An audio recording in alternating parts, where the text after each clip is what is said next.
দুটি vector P এবং Q দেওয়া আছে।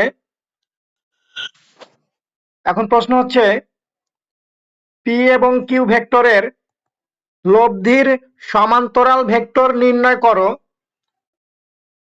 কিন্তু যার মান কত হতে হবে? 5। আমরা সবাই লব্ধির সমান্তরাল একক ভেক্টর নির্ণয় করতে জানি।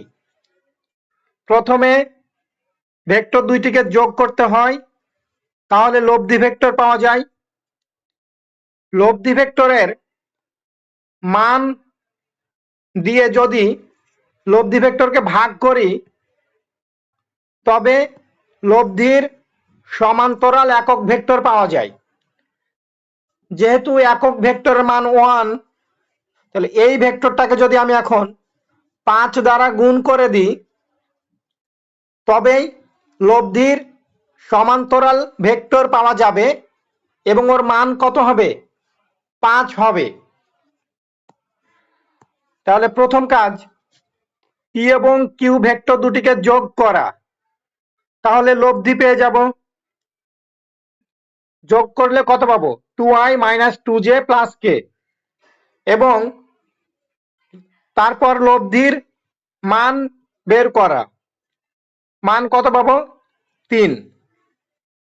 এখন লব্ধি ভেক্টরকে যদি 3 দ্বারা ভাগ করি, তবে যে ভেক্টরটা পাবো এইটাই হচ্ছে লব্ধির সমান্তরাল একক ভেক্টর, এবং তোমরা হিসাব করলে দেখবা এটার মান 5। এখন দেখো,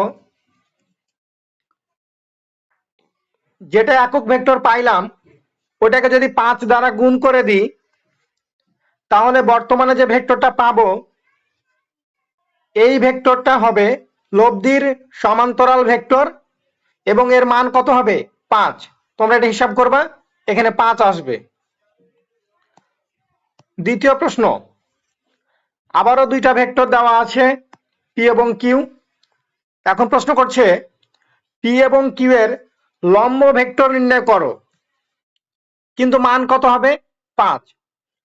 যদি দুইটা ভেক্টরের লম্ব ভেক্টর নির্ণয় করতে বলে, তবে ভেক্টর দুইটাকে ক্রস গুণ করে দিলেই 3 নাম্বার যে ভেক্টরটা পাওয়া যায় সেটাই হচ্ছে ভেক্টর দুটির লম্ব ভেক্টর। অর্থাৎ দুটি ভেক্টর পি এবং কিউ এর লম্ব ভেক্টর নির্ণয় করতে বললে আমরা পি আর কিউ কে ক্রস গুণ করে দিতাম, তাহলে 3 নাম্বার যে ভেক্টরটা পাইতাম ওটা হচ্ছে পি এবং কিউ এর লম্ব ভেক্টর। তাহলে এখানে এই ভেক্টরটা পি আর কিউ এর লম্ব ভেক্টর। এখন আমরা জানি কোন একটা ভেক্টরকে তার মান দ্বারা ভাগ করলে একক ভেক্টর পাওয়া যায়, তাহলে এই ভেক্টরটা হচ্ছে লম্ব একক ভেক্টর।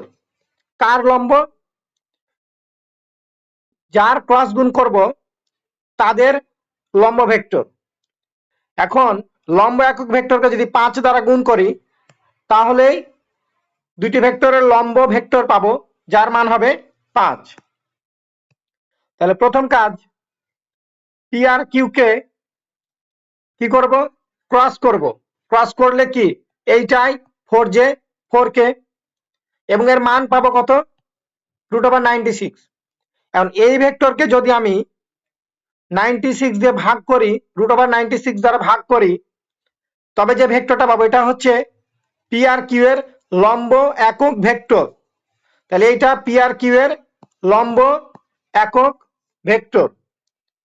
এখন লম্ব একক ভেক্টরকে যদি 5 দ্বারা গুণ করি, তবে যে ভেক্টরটা পাবো এটা হচ্ছে পি আর কিউ এর লম্ব ভেক্টর যার মান 5। আশা করি সবাই বুঝতে পারছো।